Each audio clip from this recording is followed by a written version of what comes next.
Canada's reigning soca monarch, Tian Winter, and the carnival baby herself, Tizzy, straight out of Dominica, Triple K International. Listen out for a heavy supporting cast. This year is the most epic ultimate encore performance. Early bird tickets are only $100. House of Rhythm, $350. Limited offer. Tickets available on the ticketing app and select ticket outlets island-wide. Feel the rhythm of the Caribbean. Catch the encore performance. Let we go!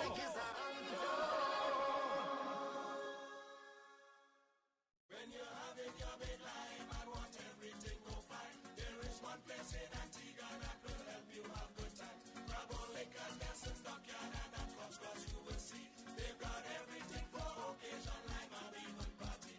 All the very best in liquors for much less than you expect. Come to Bravo Liquors for the best, sometimes it's sure to get. Rum and scotch and vodka, even wine and cigarettes. Cigars, juices, bars and liquors that we ain't finished yet. Bobby flavors, soda, soft drinks, coolers, pretzels, even scotch. Bravo Liquors in Antigua is where you find it at. Bravo Liquors, Bravo Liquors, Bravo Liquors, Bravo Liquors, Bravo Liquors, Bravo Liquors, Bravo Liquors. Matter of Fact, a program geared towards discussing the issues, constructive dialogue, answering your questions and concern. Matter of Fact, every Thursday, 6 p.m. to 8 p.m. and every Saturday, 11 a.m. to 1 p.m. on Wtp Media Network 93.5 with hosts Nambulumbu Nambalala and guests. Matter of Fact, discussing issues locally, regionally, and internationally and how these issues affect you. Matter of Fact, tune in and listen.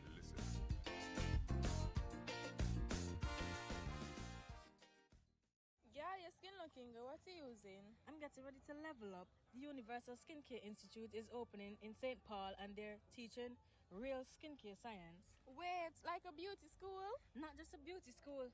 1,000-hour program teaches ingredients, skin science, and how to build your skin career.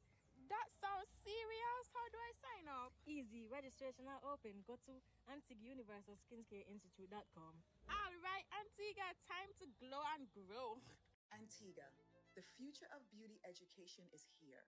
The Universal Skincare Institute, located in St. Paul's, is now enrolling students in our 1,000-hour core curriculum.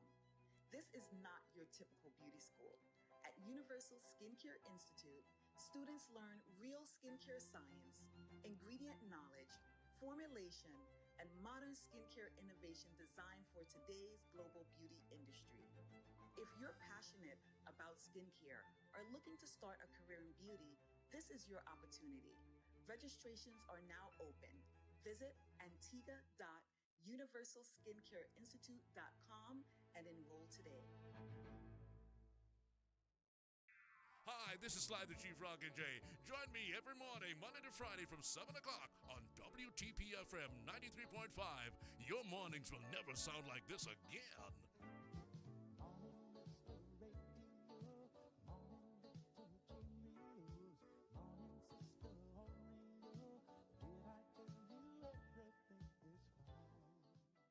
Are you ready for adventure, drama, action, horror, and family-friendly films all under one roof? Enjoy the magic of the movies with friends and family at Caribbean Cinemas with the latest Hollywood releases. Get off your couch. Come enjoy a refreshing soda and freshly popped hot popcorn while enjoying the best entertainment in the best environment at Caribbean Cinemas. For movies and schedules, visit CaribbeanCinemas.com. See you at the movies. For 49 years, State Insurance has been more than a promise. It's been a partnership you can rely on, supporting you as you build, operate, and grow your business, allowing you to focus on what matters most. And as you go about your daily routine, State is right there with you. State Insurance Company Limited. 49 years of protection and partnership, so you can live in a better state of mind. You're listening to WTP Radio 93.5 FM. Sports is life. Sports is unity. Sports is Adrian, and Adrian is sports. Join me, Adrian the Lefty Constant, for the sports show that is going to rock the airwaves, the Endgame Sports Show. Preview.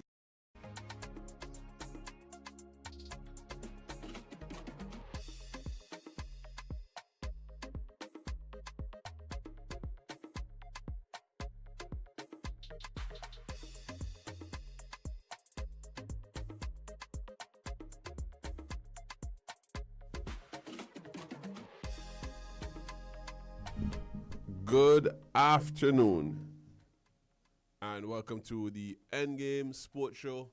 It is another edition of the Endgame Boardroom edition of the Sports Show. You know, we are, as you would know, for the past few Thursdays, we've been only speaking to associations, federations, organizations, committees, teams, just the people that their names go on the accounts, pretty much. So for football, the Football Association, that is just the whole entity, because sometimes, you know, it's not all about the players, because something needs to govern the players, and then the sport needs to be run. So today, as I mentioned yesterday and for the week, we in studios will be a representative from the Antigua and Barbuda Swimming Federation. Now, he's been on the show before, but this time, the last time he came on the show was probably to advertise something or to review something. But today, we're going in depth. But before we go to the guests, you know how we do it for the carnival, song of the day. And yesterday, the song of the day was the song from Dread and the Ballhead, the West Indian song, Lick One Shot Over the Pow. And I keep telling you, we might young, but Dave and Son, them they're ready for me when it comes to the music. But I might be young, but I try to find the songs that, whether they're old songs that you haven't heard in a while, or newer songs that just go under the radar. The song, that's the goal of the song of the day, some nostalgia. Shout out to Okko, got it locked in one time. But the song of the day today fits the theme. It's from Burning Flames and it's called Swim. Well, Onion, the greatest, you know how me feel, but I know how me feel about Onion. The greatest to ever pick up the microphone when it comes to soca music. But song of the day, Swim, Burning Flames.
Yes, so welcome back to the Endgame Sports Show. And, you know, joining us is a man who has been playing an important role in the continued growth and development of swimming in Antigua and Barbuda. the vice president of the Antigua and Barbuda Swimming Federation. Is it National Swimming Federation? Yes, so the Antigua and Barbuda National Swimming Federation, with hopes to eventually change to officially the Antigua and Barbuda Aquatic Federation. He works closely with all the athletes, the coaches, the clubs. Just now, before we even came on here, he's on a phone call with about 5 different coaches trying to make sure, hear what's happening for the sport. It's my pleasure to welcome back to the Endgame Sports Show, the Endgame Boardroom, Mr. Kem Warner. Good afternoon, Mr. Warner. Thank you for joining us. Good afternoon to you, my good friend Adrian, and good afternoon to the listening and viewing audience, wherever you may be. We're in the heart of the carnival season, but we still have to make it happen when it comes to sport. And it's definitely so funny in this carnival season that everybody's involved in some way, some form. I'm not talking about the revelers. I'm just talking about in general, everybody. We're just involved doing something no matter what. But, straight off the bat, how are you doing today? And, how has the year been for the Antigua and Barbuda Swimming Federation so far? Pretty well. Just like yourself, we discuss it. I'm on the tired side. I'm sure you probably can see it in my eyes. But in terms of the Swimming Federation, we have had a packed year. Of course, it's a lot when it comes to putting together the swimming calendar, which would have done we did that in 2025 for 2026. And of course, you will have to make several changes and so forth as you move along. But so far, it has been going pretty well in terms of what we have put together. We have been able to actually meet all our obligations in terms of having our swimmers, coaches, chaperones, and everyone getting at the various meets. We have had some even successful meets on our own. Our national meet in terms of the federation meet was in March. February going to March, we also would have had some club meets. The Wadadley Aquatic Racers would have had their meet. Storm, the Athletic Club Storm had mini meet. The Vipers competitive swimming, they also had a meet as well. Because what we do as a federation, we allow the clubs to host their own individual meets. And by doing so, it allows for opportunity for them to raise funds for their own development. So we host only 2 meets in a year, one in the early part of the year, the federation itself, between February and March, and the last one would be October, where we would put on the invitational in order to select our team for the OECS championship. As you know, that is a big regional championship. And so the other meets that we would have in the year, sometimes maybe an additional 5 or so, they will mostly be towards the clubs, give the clubs the opportunity. The federation also put on at least one what you call the open water, which is the sea-based swimming, one meet. That was delayed a bit because of several little logistical matters with the competitions coming back to back and so forth. So we would have pushed that back to later in the year. And of course, some had to do with atmospheric and sea condition and so forth. So we have been doing pretty well, the federation, the executive members, Edith Clashin, president, myself, Andrea Roberts, Nicholas, we have Margarita Fernandez, and of course Phil Rose, the treasurer. Andrea is the secretary, Margarita is the open water vice president, and we can't forget our other well-supported and hard-working person, that of Cleo Gittins. She actually serves in the capacity of technical director when it comes to swimming matters. And of course, we give her the opportunity to sit in on the board with the federation members, although she may not have the voting rights and so forth. Her input and contributions are significant to the growth and development of the sport. All right, again, stole my question there. I was about to ask you who is the federation leadership. But you spoke about just the voting rights. When was the last election, and when are we due? When is this federation due a next election? The federation is due another election next year. Every 4 years we would have our elections. And so that time is coming, Yes. and it will give others, new individuals, the opportunity. Those who may wish to serve again may choose to do so. In the case of myself, this is my last year on the board. I've done my 2 consecutive terms, and I think that is enough for me. However, I will continue to contribute significantly to the sport, as I would have done before I even actually went on the board. Okay, so the election. Well, we're far from elections, but is it the process? Is it slate, or you vote for the individual position? So football goes off of a slate. The president wins, everyone wins, and then sports like volleyball. Vote for individual position. Okay. So what you will have someone will put themselves. You have individuals put themselves up for presidents. The president, you have vice president of swimming, you have vice president swimming in terms of the pool, yes. And then you have the open water vice president, you will have the secretary, the treasurer, and of course what you call aquatic development position as well. And so those are the positions available. The technical director is not done through votes. The technical director is appointed by the federation. All right. How would you describe the current state of swimming in Antigua and Barbuda? Competitive swimming. When in terms of swimming, I think our work speaks for itself in terms of, I think if we're honest with ourselves and the public look up to the different swimming bodies when it comes to swimming, although culturally it is not as known as that of sports such as athletics and so forth. So you will find if you put on an athletic competition, you will see the all cross-section of the island going, because that's just known. Everybody want to go for track and field. That is known. Football is common and popular, and it's something that everyone just run around and kick a ball and so forth and known. Swimming is a very unique sport. It's not just about how we would do growing up, or if you're in town and you jump over Point Wharf or down in Grace Farm, or us in the countryside like myself. That's a different type of swimming altogether, where swimmers have to master techniques in 4 different strokes, and there are so many different things that come with these strokes in terms of how they should be done. If you don't apply the strokes in their correct form, you end up in disqualification and so forth. Swimming is a really all-round sport in terms of body usage, but when it comes to the techniques and so forth in swimming, it's very significant. You can't just jump in and think you can swim past one of our swimmers who would have trained and have the technical abilities and competence. You may think you're a fast swimmer, but you're not really fast because you're not swimming correctly. And so swimming is one of those sports that not looked at, sometimes branded in such a way as if it is for only certain people in the community.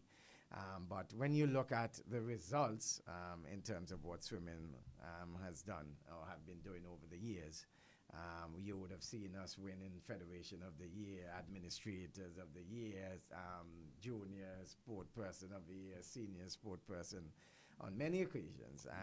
And it's all because of the work of the Federation, the work of all stakeholders, swimmers, coaches, and of course, parents. That this particular sport is one where parents are very much involved.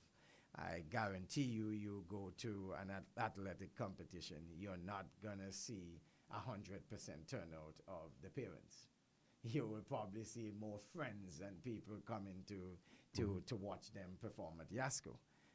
When you're looking at swimming, at that game, pretty much there's no swimming competition without the parents there. If the parent not there, it's going to be the grandmother or a close family member. It's a very family-oriented sport. The parents and family and supporters play a key role in terms of its development. Every aspect of it, when it comes to competition, from you're talking coaching to that of timers to the federation members, for most part, it's going to be either parents or past parents. or past family members. And you know, this is what makes the sport so powerful and strong, is the direct involvement of close family members and parenting. And so when it comes to us in terms of what we have been doing over the years, I think the record speaks for itself in terms of how we perform at all these championships abroad. You would have seen us winning OECS championships 3 years in a row. We would have performed credibly and in terms of remarkably well in terms of Carifta games. If you notice what we did at the past few Carifta, we have been just improving, medal counts rising, top performances coming from us. CAC games, at Pan Am games, at Commonwealth games, you're seeing the improvement in our swimmers continuously. And so swimming on a whole has been on a rise, and we have been doing great, and you see that reflecting in the job of our swimmers as they perform to represent Antigua and Barbuda.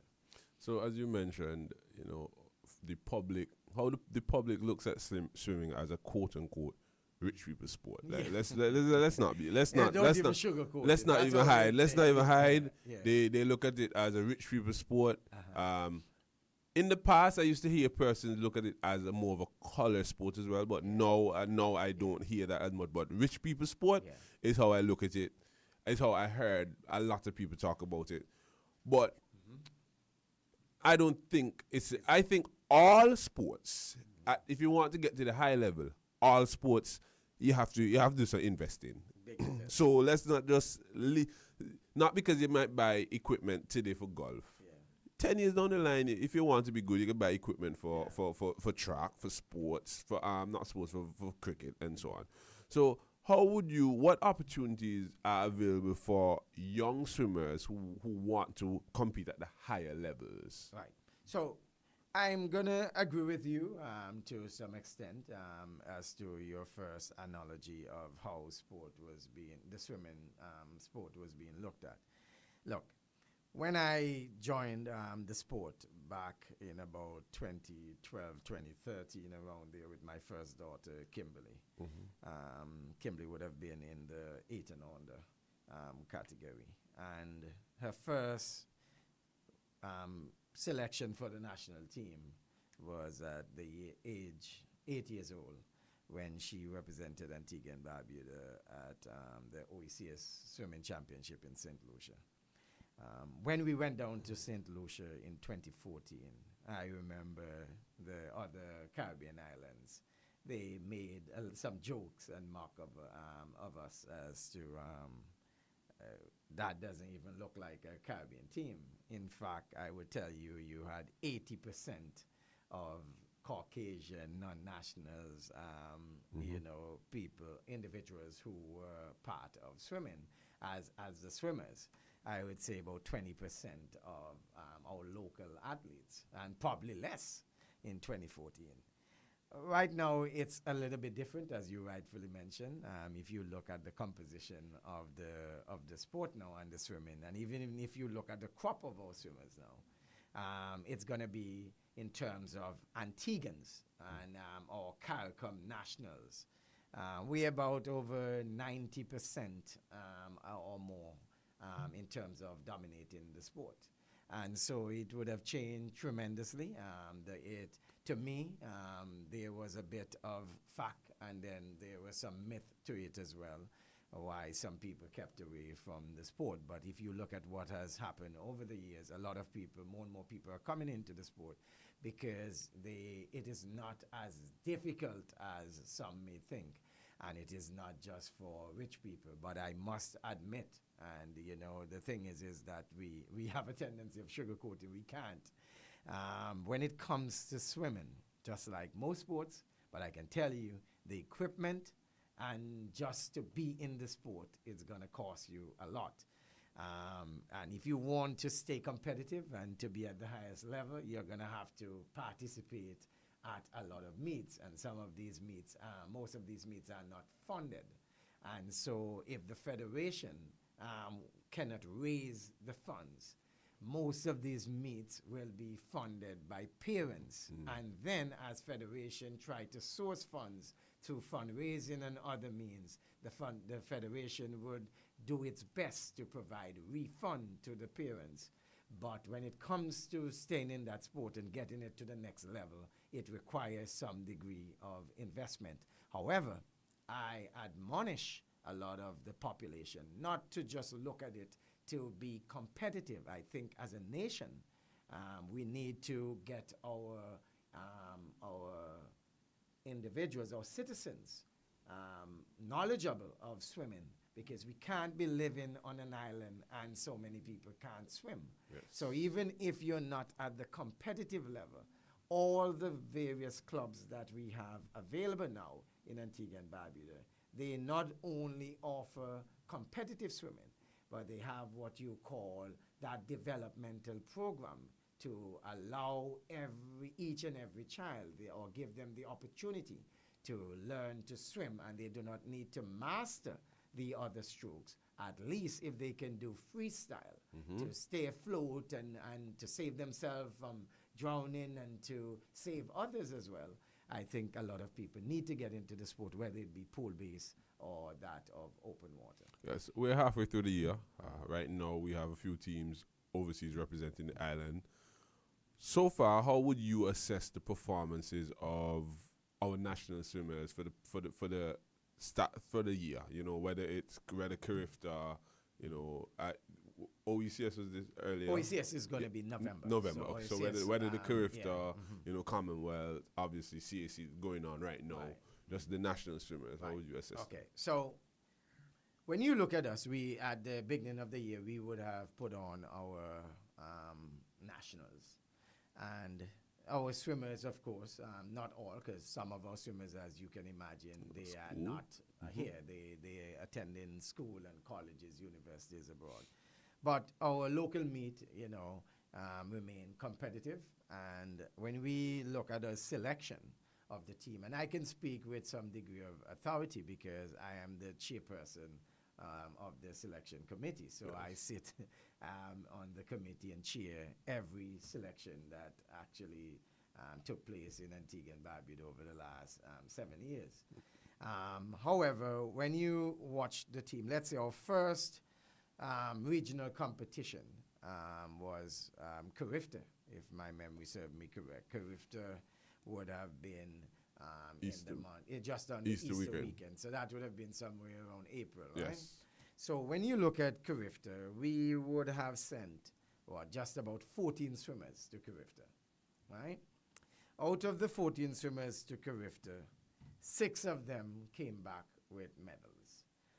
You look at Kaylee Warner, you have Anya DeGans, Alejandro Bazzoni, Jamie Tranter, Madison Macmillan, and Ellie Shaw, right? Remember, Carifta starts from 11 and over, so you can't be in the younger age group to attend Carifta. You have to be in the 11 and over category to be able to go to Carifta meet. And we would have picked up several medals. I think 6 medalists, but a total of somewhere, I think, 15 or 16 medals, if my memory serves me correct. Now, if you look at that, those swimmers in the 11 to 12 age group, Kaylee would have picked up medals. Kaylee made finals in all her event, Kaylee Warner, yes. right? Anya DeGans picked up medals as well in the 13 to 14, Alexandra Bazzoni and Jamie Tranter as well in 13 to 14 boys. Madison Macmillan and Elisha top it off when it comes to the girls, yes. 15 to 17. Carifta, of course, would not have the 18 and over either. They only had, from my knowledge of the sport in the last few years since I sit on the executive, only one time I've seen 18 and all over competed at Carifta, and that was the year of Olympics that just recently gone. I think they gave them the opportunity to, of course, make more time and of course, see where they are and so forth before the last Olympics. Now we move down to even meets. So, for example, we had swimmers went overseas to events in Barbados. Barbados, you had three swimmers shining there again in Barbados. Even though they went down as club, they had to be sanctioned by the federation. Kaylee Warner would have picked up significant amount of medals, along with young 9 to 10 Isabel Nicholas, and of course Madison Macmillan. I think those were the three medalists: Kaylee Warner, Madison, and Isabel.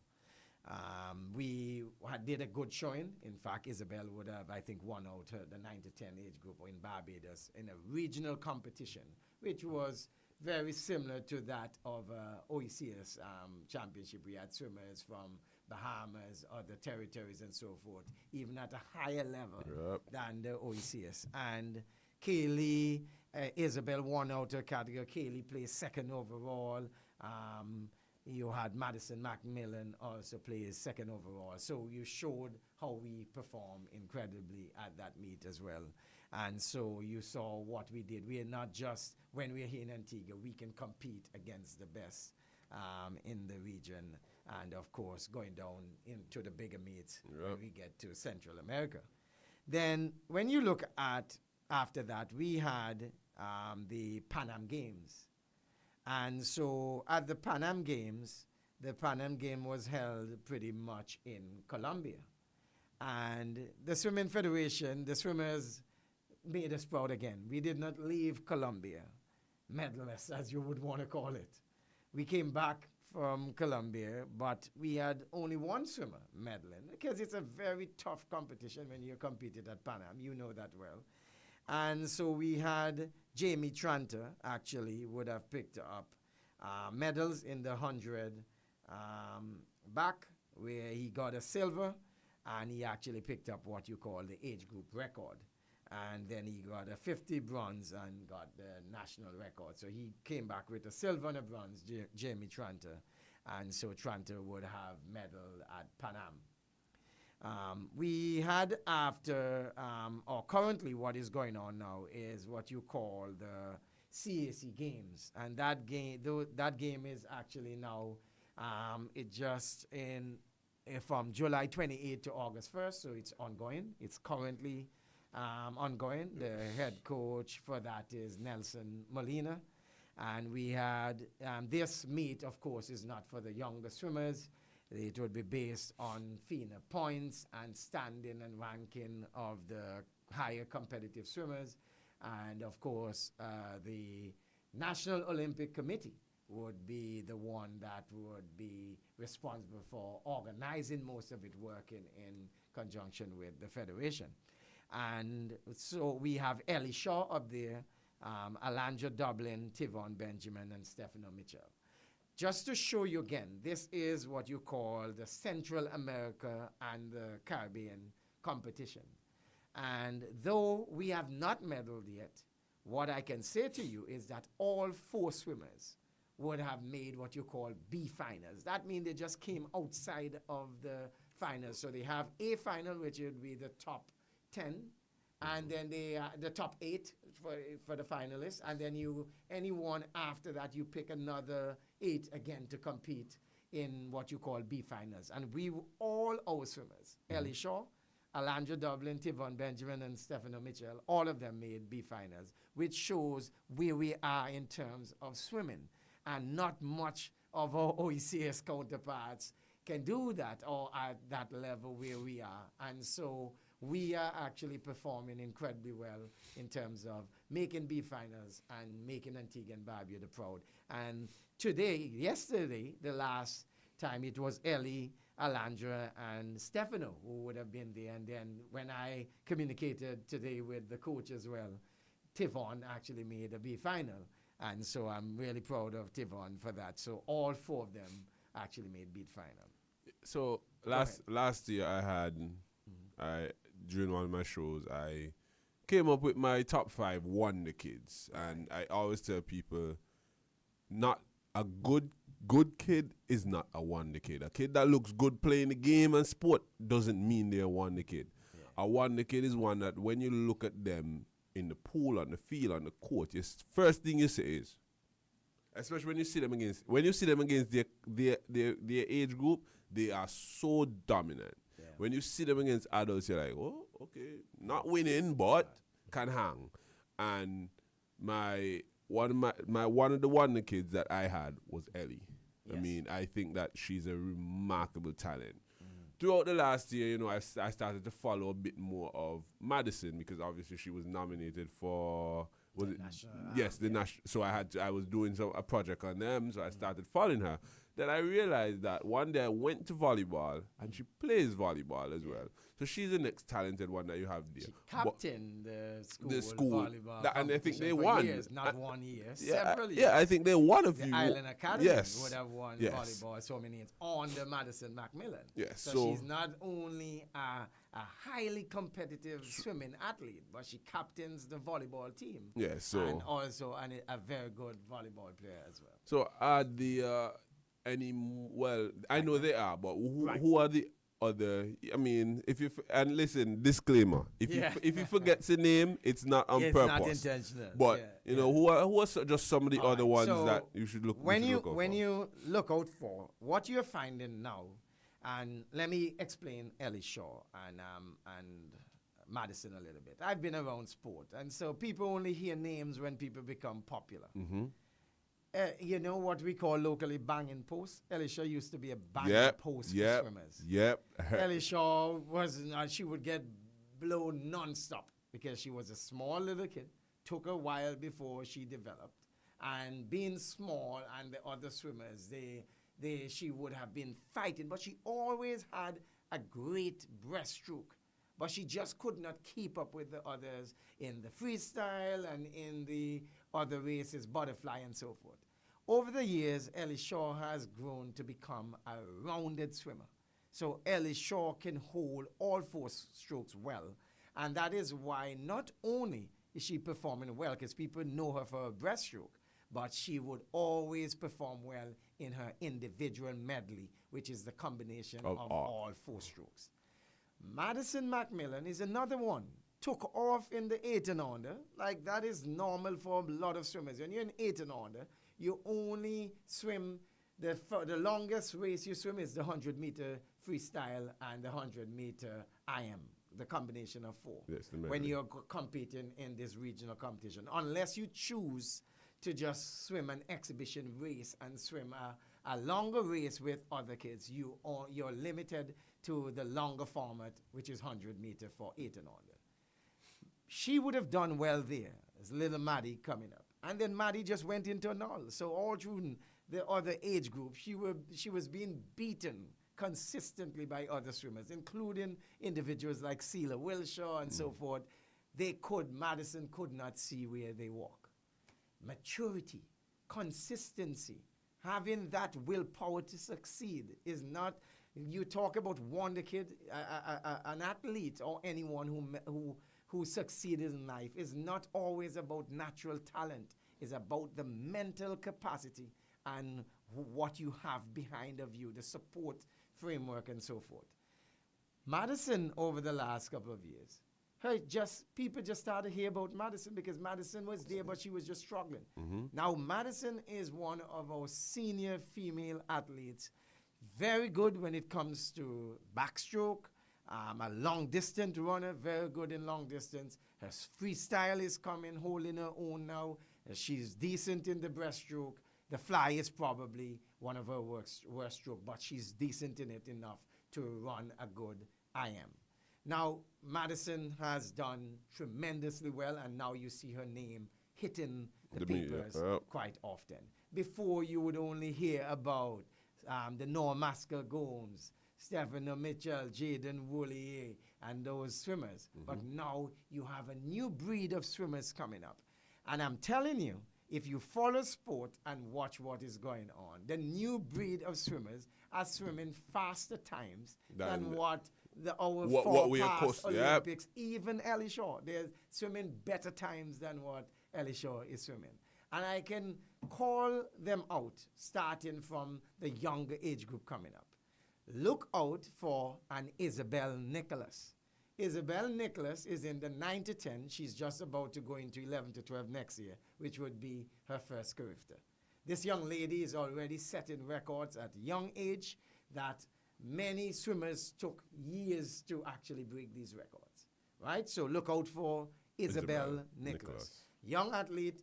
You watch her. She went to OECS. She won out a category. She went to Barbados the other day. She won out her age group as well. I'm going into the 11 to 12. Not that I'm single. I'm just talking the top. Yes. There are other swimmers right there coming behind of them. But I'm going to talk about the top young ones to watch. I'm speaking about her, and I have to make a disclaimer. It's my daughter, Kaylee Warner, but you cannot rule her out. Watch her from coming on. Dominant, again, from the 8 and under. She started to break record from 6 and under to 8 and under, 11 to 12 records. She consistently, only 1 year from since 8 and under, she has not won the Swimmer of the Year in her age group category. And it's because, of course, she would move up in age and an older swimmer would have won it. But even last year in moving up in age, she still beat the swimmer who is older than her. And she would have won Carifta medal. She won out age group 8 and under in OECS championship. She continued to show incredible performance even in Barbados. And those two young girls are the two probably fastest you would have seen in the last how many years as young swimmers. The other, you're talking about Isabel, as I mentioned, broke record that were there for 10 years. Kaylee breaking record set by swimmers there for 10 years as well, similar years. That's what they have been doing over the last couple of years. Their times are comparable to some of the swimmers. Let me just give you an example. Madison Macmillan, who is a very great swimmer, her 50 freestyle time is 27. I think about 27 high. Kaylee is swimming 28. And Kaylee is 11 and Madison is going in 18 and over. You see the big difference here? The Isabel Nicholas, she's swimming 30. And I think she tipped off the 29 the other day. So you see how they're so young. She's 9 to 10. So there are times when swimmers, the older swimmers that would have made Olympics and all of them, when they ran 29 for the first time, they would have been either 14, 15, or 16. These swimmers are running 29 when they're 9 and 10 and 11. So look out for them, and you will see what is going on in the next couple of years, unless something drastically changes. Anya de Gans. Again, she's in 13 to 14. Yes. But she is, again, another record breaker, breaking records that have been there for a long time and set by other individuals that we thought would not have been broken. She has consistently shown great performance at Carifta. She medaled at Carifta. I don't think there's a year from since she started from 11 to 12 moving up. If I missed something, I stand to be corrected, but she medaled consistently at Carifta Games. Whether it's 1 or 2 or 3 or 4 medals, she continuously medaled at the Carifta Games. You're talking about Alejandro Bazzoni. This is another youngster. He fears no one. Yeah, he lit. And so when you look at him again, you talk about someone who you call elite athletes. These swimmers are swimming with the older kids. So they train with them. They do the same sets with the big kids because they are right there with them. In fact, when they run races, in some races, they will beat the bigger kids. Right? I go back to Isabel and so forth. Running, when we have in local meets, Isabel is running some of her races in the final heat, which means that it's by time. So it's not age, it's who has the better time. Kaylee is running all her races in the final heat. That means Kaylee is qualified in the final heat with all our top swimmers, right? And so you see what is going on there. Jamie Tranter, if this young man, which you see now, he's coming to his own, and it took a while, but now he's at that stage where he's feeling it. These are swimmers that you have to look out for, and you still have some swimmers there with tremendous potential, and once they apply themselves, they will be doing great for Antigua and Barbuda.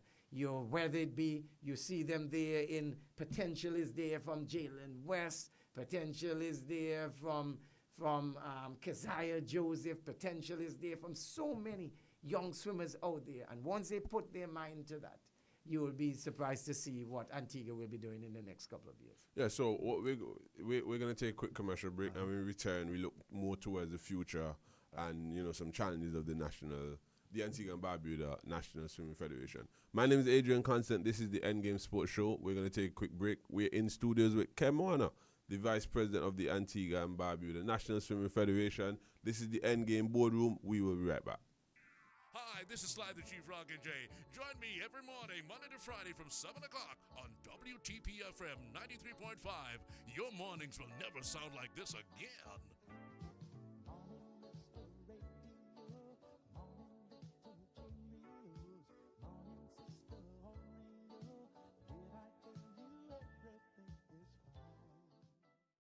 Are you ready? Last year, we had a party, but this year, we are back for an encore performance. Are you ready? No. It's the Long Bay Lager Caribbean Melting Pot. Thursday, July 30th, 8 p.m. sharp. Carnival City comes alive. Short time in 5, so let we start it. With the undisputed king of soca, Marshall Montano. Alongside the soca general, Skinny Fabulous. From Grenada, bringing pure jab energy, Muddy. Antigua's reigning soca monarch, Tian Winter. And the carnival baby herself, Tizzy. Straight out of Dominica, Triple K International. Listen out for a heavy supporting cast. This year is the most epic ultimate encore performance. Early bird tickets are only $100. House of Rhythm, $350. Limited offer. Tickets available on the ticketing app and select ticket outlets island-wide. Feel the rhythm of the Caribbean. Catch the encore performance. Let we go! Are you ready for adventure, drama, action, horror, and family-friendly films all under one roof? Enjoy the magic of the movies with friends and family at Caribbean Cinemas with the latest Hollywood releases. Get off your couch. Come enjoy a refreshing soda and freshly popped hot popcorn while enjoying the best entertainment in the best environment at Caribbean Cinemas. For movies and schedules, visit CaribbeanCinemas.com. See you at the movies.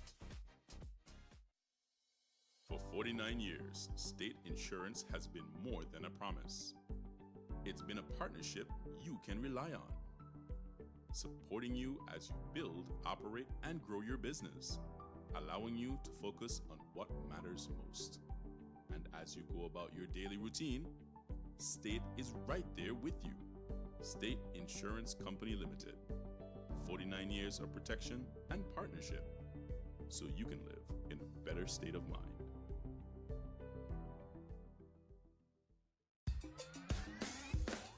Matter of Fact, a program geared towards discussing the issues, constructive dialogue, answering your questions and concern. Matter of Fact, every Thursday, 6 p.m. to 8 p.m. and every Saturday, 11 a.m. to 1 p.m. on WTP Media Network 93.5 with hosts Nambulumbu Nambalala and guests. Matter of Fact, discussing issues locally, regionally, and internationally and how these issues affect you. Matter of Fact, tune in and listen.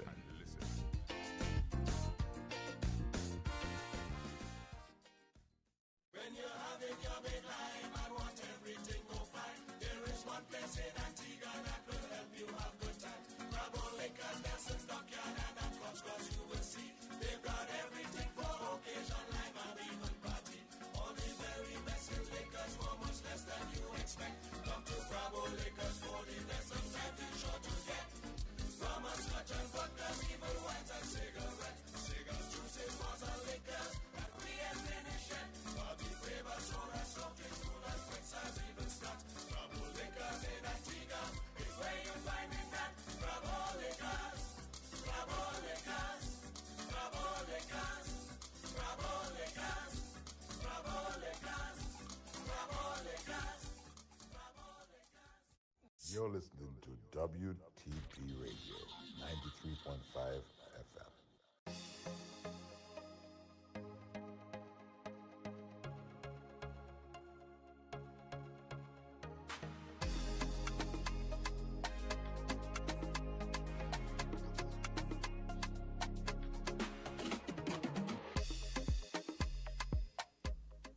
Welcome back to the Endgame Sports Show. My name is Adrian Constant. We are in the studios with the Vice President of the Antigua and Barbuda Swimming Federation, Mr. Kem Warner. And, we've been having a great conversation. Definitely thank you so far for being in, Kem. But let's go into now the part that people again, I always see, when you look at the Caribbean, each country has its own, style. We see countries like the Jamaicans and so on. You see everything, it's like an open book. Well, you read news, whether good, whether positive, negative, everything down the line, especially when you're outside. Then you have countries like Cuba. Cuba, I've never seen, well, maybe now in this modern era, but you don't see, they don't have bad news on the report. If you're going to watch a Cuban news station tonight, it will not see somebody got killed, somebody got murdered, because they control the right narratives, making sure they stay right where they need to and handle what they need to in the background. And I think the Swimming Association does that. I think the Swimming Association makes sure what is important is that people are seeing swimming and everything. Any issues you guys have, you deal with it as fast as you can from inside. But with all that, besides all that, what are some of the biggest challenges that the Swimming Federation is facing today? Well, as you rightfully state, what you just explained, the key there is to make sure that your governance structure is strong. And a lot of times what people fail to do is to have what you call strong policies and governance culture to be able to manage the organization. And no one or two individuals should ever be acting like they own anything. And from the time, you cannot do that within the swimming fraternity, because we operate on the good governance structure. We'll have our challenges, but no one person or two individuals can think that they can just manhandle or take over a federation, because it will come with following proper protocols and policies. Going to challenges, everyone know that one of our biggest drawback or challenges would be that of a swimming pool, the national swimming pool, as you can see recently in the news. Thanks to, of course, you see now what is going on with the sponsors of the Potters Community Development.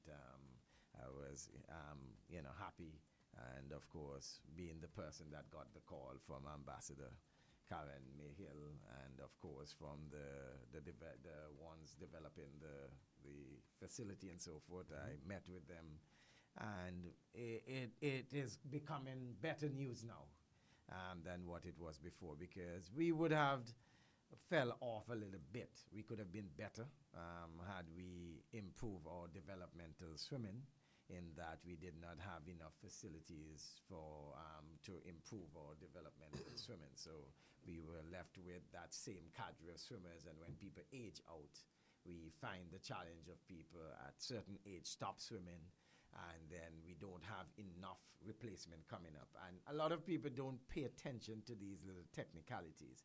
If you watch what happened to us, we won OECS 3 years in a row, 22, 23, 24. Yes. In 25, we lost the championship, and we came fourth. From first 3 years in a row to fourth. Now, what you see happening there is, from the developmental end, we were very weak in the 8 and under and 9 to 10 age group, where we did not score the points that we ought to have scored, which means that beside a swimmer like Isabel Nicholas and Jalen West, we and some other swimmers, thankfully, under the same CIP program, we had 3 swimmers coming down who obtained citizenship, and they assisted us, and some of them actually medal. 2 of the it's a parent with 3 children, and the 2 young girls helped us in the 8 and under and 9 to 10. We suffered tremendously, so it shows that you cannot win or excel without the ground, the grassroots developmental part of it. And we suffered because of that, because there was not enough pool space and time. And so a lot of clubs had to downsize. Some clubs got affected and closed up and so forth, and that affected the swimming tremendously. But all in all, beside that, we still maintain our composure as a federation and try to grow the sport. And now that the possibility exists that we may now be seeing a pool after several years of waiting. Okay. I think that should help us tremendously, and we're looking for greater things to come. Let's start events, whether, fundraisers, anything of that fundraising, sort, or as competitions you know, going forward. Over the years on the board, I'm the one responsible for raising funds and so forth. We have done so. Well, we could have done better, of course, but of course the corporate world sometimes struggles. We have a very small cadre of people. If you notice when you're looking sponsors, whether it's volleyball, cricket, and it's the same set of corporate people you're going to. It's a very small network, and so you have to manage it well. So we were thankful for Calvin Eyre last year for coming in and helping us with our OECS, because that's the biggest championship. We normally take minimum 34 swimmers. Other championships, as you can see, is 4, 12, maybe even 1. Or even 1. But when it comes to the whole aspect of OECS, that's when we feature a lot of swimmers who could not make. Some of them can't even make the Carifta and bigger teams. And so we are happy for those opportunities for that game, and also one that is called Goodwill. The Goodwill Games that is coming up now in August. We're going to be sending, I think, 3 swimmers down there to Goodwill to compete in that championship. Where is that game? I think Goodwill Championship will be now in Barbados. Okay. Yeah. Obviously, before we let you go, what's your message to the swimming community and to the people of Antigua and Barbuda when it comes to swimming? I think as a population, as citizens, I think, first of all of us need to learn to swim. I have a big problem with that, to see people growing up, beach around us, and all around us is water, and we have challenges swimming. I think we should all learn to swim. But I think the myth also that we should always move away from is that not to look at swimming as elite sport. Look at swimming as a very rounded sport that help our children in not just becoming great athletes, but if you look at swimming, most of the swimming children, because they're so disciplined in how they have to go about in training, getting up early morning, 4 o'clock, to go to pool for 5 and then go back again in the afternoon, still managing their schoolwork. You watch the statistics, and I've said that many times over the years, our swimming children continuously perform significantly well, whether it be common entrance, CXC, or other things. They manage academics well, along with balance it with swimming. And the community as a whole should also support the sport, because this sport make Antigua and Barbuda proud over the last several years, not just of seeing 2 medals coming back, but in terms of the discipline. And as you mentioned, the governance and how it is run, it is a good example to show individuals that in this little country, we can run organizations and run them with good structures and having good governance principles and ethics in terms of making Antigua and Barbuda proud as a tourist destination. Yeah, so, I mean, again, very grateful. Thank you so much for taking the time out to join us today and for giving the listeners a closer look at what is being done by the Antigua and Barbuda National Swimming Federation. At the Endgame Sports Show, we definitely appreciate everything you and the executive continue to do to develop the sport and create the opportunities, because, again, I was a product of a scholarship. Mm-hmm. And, obviously, we have athletes overseas that they're swimming here, swimming there, so that is also a plus, because you're still in... whether we always say, I always tell kids, the scholarship doesn't only improve the sport, it improves the country. So you go away to play volleyball, cricket, football, golf, tennis. Yes, that's part where you make sure you get the degree so you can fail. I've said to students as well, in my college era, there are a lot of things that I did that I wish we could have taken back. There's a lot of times that, waste time. So you could have 4.5 GPA, well, 4.3 GPA, and sometimes you leave it to 3.8. When you leave it better. And at the time, you're like, hey, it's a 3.9. Most people in the school barely even hit 3.2. But then you come back home and you realize, hey, we really could have maxed out this. So I always tell you, it is school, sport, whatever. Whether you want to marry somebody after, you want to live in the state, the England, Canada, whatever, but it's always the school, the sport. Same level, because, again, coaches don't really worry about the teachers, and teachers don't really worry about the coaches. It's very funny you say that. The coaches hardly pay attention to Coach, academics. Very seldom you see that. In university, the coach needs to keep his job. Yeah. His job is not to make sure you're A student. It's to make sure you're A athlete. Yeah. However, he dialogue with teachers so he can keep you on the court. When injury comes, use the sport. And you see where so that is why you must understand. You always balance education with sport. And I've always said this to the athletes, and I stress it with my children.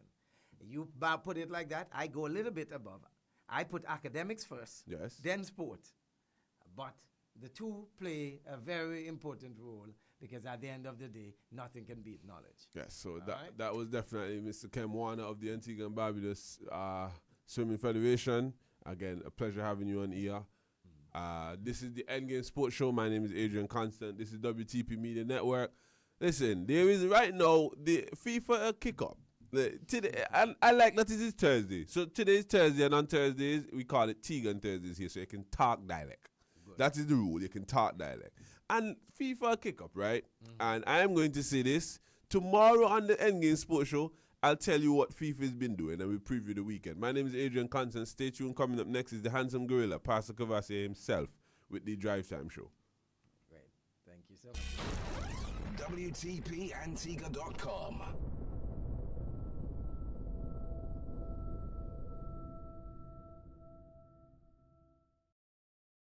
Hi, this is Sly the Chief Rockin' J. Join me every morning, Monday to Friday from 7 o'clock on WTP FM 93.5. Your mornings will never sound like this again.